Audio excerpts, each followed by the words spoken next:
ask me hard questions? Hard. Well, hello, everyone. I'm Christopher Kent, and I'm president of the Foundation for Vertebral Subluxation. And we have a special guest with us today, and that is the legendary Dr. Bill Decken.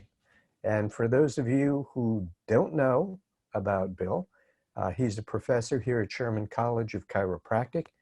He chairs our philosophy department, and he also leads the ACP, the Academy of Chiropractic Philosophers program, which I was just honored to complete last year. So good morning, Bill, bright and early. Good morning, Christopher. We had a really pivotal event occur here in Spartanburg back in October, and that event was our immunity conference. The immunity conference of the foundation was unprecedented. We have seen situations where people have called into question the role of the nervous system and chiropractic care in developing immunity and optimizing function.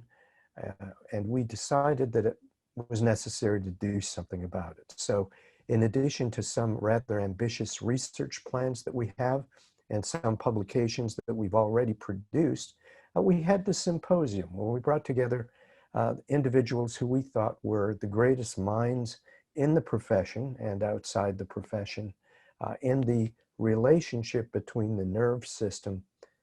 Ooh, do that again. Okay. The relationship between the nervous system and the immune system. So maybe we should start over. Maybe not. Now let's start over. I'm waking up. As I told Dr. Rossi, see, I can't even think of his name. I can't guarantee the quality of anything that comes out of my mouth before about 10 a.m. Well, good morning, everyone. Well, maybe it's not morning for them. Hello, everyone. I'm Christopher Kent, and I'm president of the Foundation for Vertebral Subluxation. And with me today is a very special guest, Dr. Bill Decken. Dr. Decken is a professor here at Sherman College of Chiropractic, where he also chairs the philosophy department. Another important thing that he's doing to bring chiropractic worldwide is the ACP, the Academy of Chiropractic Philosophers program. And I was honored to complete that last December. We've been doing some really exciting things at the foundation. In addition to scholarship programs for people pursuing relevant graduate degrees, as well as scholarships for students who are research fellows working on our various projects, we had a symposium recently. As I'm sure most of you know, there have been challenges in the world of COVID. We have individuals who have questioned the role of the nervous system in regulation and adaptation in the context of the challenges we face today. And in this symposium, we invited a number of individuals. We had basic scientists, we had PhDs, we had MDs, we of course had DCs, we had individuals that were dual degreed, we had attorney representation, we had individuals looking at all the dimensions of this dynamic of neuroimmune relationships. So some folks would say, why would you bring a philosopher into a scientific symposium? And actually, this is something that's been a tradition at Sherman College for a long time. We have our IRAPS program, our International Research in Philosophy Symposium. And without philosophy, we really cannot come up with meaningful policy. We cannot effectively analyze science. And the truth of the matter is you have a philosophy whether you know it or not. So Bill, tell us about your participation in this program and how philosophy ties into the relationship between the nervous system and the immune system. Well, Christopher, as you said, your philosophy, whether it's conscious or unconscious, is there, and it's directing our science and our art. how we think about the person that's on the adjusting table or in our office for a consult. How do we see them? Do we see them mechanistically as a bag of parts? Do we see them vitalistically as having some other life force? That's going to create different questions. If D.D. Palmer thought like a mechanist, we would only study the things that we had evidence of, which was deafness. And nobody else would ever get checked. But because we think bigger, we take that inductive experience, but he was developing his deduction before he adjusted Harvey. And we see a bigger picture. If there's something going on in human beings that the nervous system can affect, maybe we should look at it. And so we have a big above, down, inside out worldview. We have a vitalistic biological doctrine, which is not just chiropractic. Other people can hold it. And it creates the questions that we ask. And the connection with the nervous and the immune systems is huge. So if we can make an impact on the structure of the spine, it affects the function of the nerves. If we impact the structure of the spine and the function of the nerves, it affects everything, including the immune system. So that's just a quick rationale, logical approach, which falls in the realm of philosophy. Well, I think you brought up some very significant points, and that is we're not addressing specific conditions. We're looking at function in the context of the nervous system and vertebral subluxation. And as we've often stated, as chiropractic philosophers, every dimension of the human experience is processed through the nervous system. And immune function, of course, is no exception. So when we get into what question should we ask, how does philosophy tie in, and how do you see that relating to this neuroimmune relationship? Well, if we come back to the major premise that life is intelligent, life has intelligence within it, we might want to study what the effect of interference with that life is correlated with. If we want our major premise to be chiropractic helps one condition in an allopathic sense, we're going to end up with completely different science. So it comes back. That's where it fits philosophy, because we're starting with that major assumption, that a priori. And if we're seeing it big, it opens the door for other questions. Is the nervous system separate from all the other systems in the body? Or are they intimately meshed together? You would ask yourself a potential research question that you had no evidence of, but you had evidence of, say, low back pain. So obviously something's happening. How about if we step back and we say, well, what else could interference be causing? Well, what else could interference have an impact on? And then the process of restoring life to that organism opens the door for a bigger picture of how we see life. We don't see it very linearly. We see it in a more quantum view. Quantum science is the one that labeled that, but we see that interconnectedness.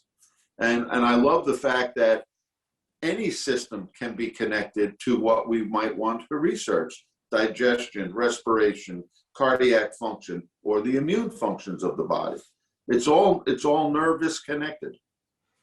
And really, it's much bigger than looking at a specific condition or a specific infectious process.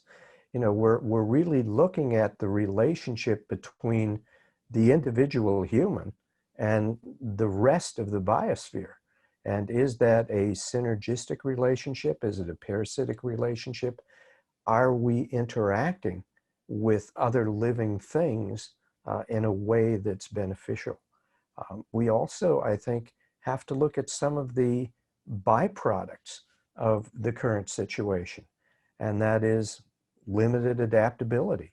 Individuals that have found themselves confined, that don't have the ability to interact with individuals that they have before, that have been subjected to various forms of adverse stress, be it psychological stress or physical stress or chemical stress. All of these things compromise our adaptability. And adaptability, the third sign of life, according to Stevenson. And I think that what happened at this symposium that was really exciting was that we, in the context of that philosophy, looked at how adaptability affected one of the major systems of the body. Christopher, I think adaptability, adaptation are key words that we as chiropractors should start to think about and discuss in our practices and in our research more, because we all want to, and we tend to fall into the trap of chiropractic helps the body heal better, but it's in the process of adaptation even before you see outward signs of healing. And we have to get that in our heads, that adaptation is taking place all the time, even before you enter into the condition phase. And that's a great way for us to think. If you think about photosynthesis, the hard sciences are chemistry, biology, and some other things. But the soft sciences involved in photosynthesis impact economics, they impact politics, they impact other areas of life. The hard sciences of chiropractic are anatomy, physiology, biomechanics. We have hard sciences, but what are the soft sciences involved in that? Human performance, human potential, human adaptability, human adaptation. Just like you're saying, our philosophy is what allows us to step back, see that, and then go research a different question. It's very exciting stuff. And what you mentioned was interesting to me, because I recently read a paper from Russia where they talked about a phenomenon called pre-nosology. And nosos, of course, means disease. So they said we need to start looking at processes that indicate compromised function before it manifests as disease. And I thought, that's kind of a neat concept, given that we've been discussing similar things in chiropractic since the inception of the profession. Yeah. And just like Abraham Tobin up there in the 1960s, right, up in Harvard, with the birth process and crib death. He said, hey, it's our procedures that are the problem. Let's fix the procedures. Chiropractors can come along and check the baby afterward, but we need to do that kind of thing too. We need to look on the front end. And your philosophy is what allows you to do that. It opens the door for that. And in this symposium, you developed those concepts and related them to the context of immune function. And folks, absolutely, if you missed the symposium, we've got some excellent news for you. It was professionally recorded. We have some really high quality recording available to you through the Foundation for Vertebral Subluxation. The entire symposium is available for your viewing. Again, it's not for continuing education, it's for your education and understanding as a chiropractor, and to facilitate your understanding of the relationship between the nervous system and the immune system, the endocrine processes, the biochemistry, the legal aspects of the things that we've been facing during this challenge. So we encourage you to consider purchasing access to the symposium. All of your money will go to support the foundation and its work. It's a nonprofit, and we really would invite you to join us in the work that we're doing. So Bill, do you have any parting words for our audience? No, Chris, thank you for having me here. And I really appreciate everything the foundation is doing to try and get that focus of subluxation correction more widespread. It's important. Okay, well, thank you, Bill, and thank you. We'll have some information for you on the availability of the programs.